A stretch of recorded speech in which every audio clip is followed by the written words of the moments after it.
Baik, Bapak akan sedikit membahas tentang rangkaian kapasitor ya. Setelah kalian membaca teks tentang pengertian, kemudian ada jenis kapasitor keping sejajar, berapa nilai C pada ruang hampa maupun C dalam bahan. Nah, sekarang Bapak mau fokus ke rangkaian kapasitor ya. Yang kita kenal ada dua, yaitu rangkaian seri dan rangkaian paralel ya. Untuk rangkaian pertama adalah rangkaian seri. Seri pada kapasitor ya. Jadi kalau kita gambarkan begini, cara penggambaran kapasitor adalah garisnya diusahakan hampir sama lah ya. Kalau bisa sama persis, tapi kan susah ya. Hampir sama. Kita beri nama C1, C2, C3. Kemudian dalam susunan berjajar namanya susunan seri. Maka apa saja yang ada pada susunan seri? Yang pertama adalah mencari C total dulu tentunya ya, C total. Kalau C total seri, nah nanti pakainya seper. C seri sama dengan seper C1, seper C2, seper C3, dan seterusnya, tergantung jumlahnya berapa nilai C-nya. Kemudian apalagi sifat pada rangkaian seri? Nilai V, nilai potensial pada rangkaian seri, atau V total ya, V totalnya. V total pada rangkaian seri adalah merupakan penjumlahan dari V1 ditambah dengan V2 ditambah dengan V3. Nah, itu yang sifat yang kedua. Yang ketiga adalah nilai muatan.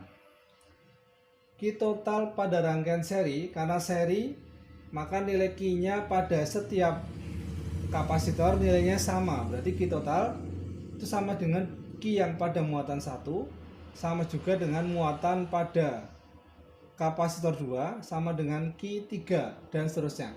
Jadi kalau seri, nilai muatan masing-masing itu nilainya sama dengan nilai Q total.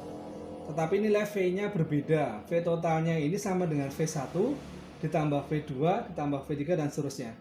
Nah, itu tentang rangkaian seri pada kapasitor. Berikutnya adalah rangkaian paralel pada kapasitor ya. Kita gambarkan 3 contoh saja. Ada C1, ada C2, ada C3 ya, C1, C2, C3 dengan susunan seperti namanya susunan paralel ya, dengan ujung pangkalnya jadi satu, ujung yang lain juga menyatu, namanya paralel.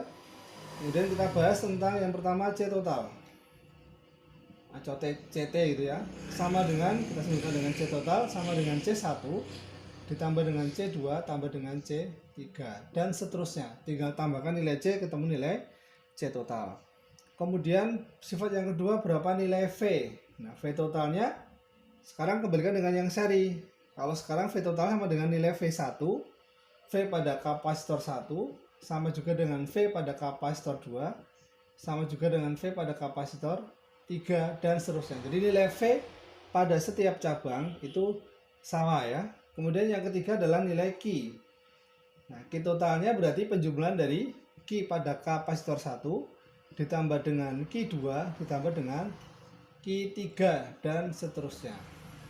Nah, cara menghafalkannya berarti apa? Ini identik dengan rangkaian arus searah yang nanti pernah dibahas dulu di SMP. Nanti kita bahas lagi di setelah materi ini, kita bahas tentang rangkaian arus searah. Identik dengan I ya, ini kan kalau paralel kan I-nya beda, ini Q-nya juga beda. Nah, nanti bagaimana penerapan soal nanti kita bahas pada materi latihan soal ya.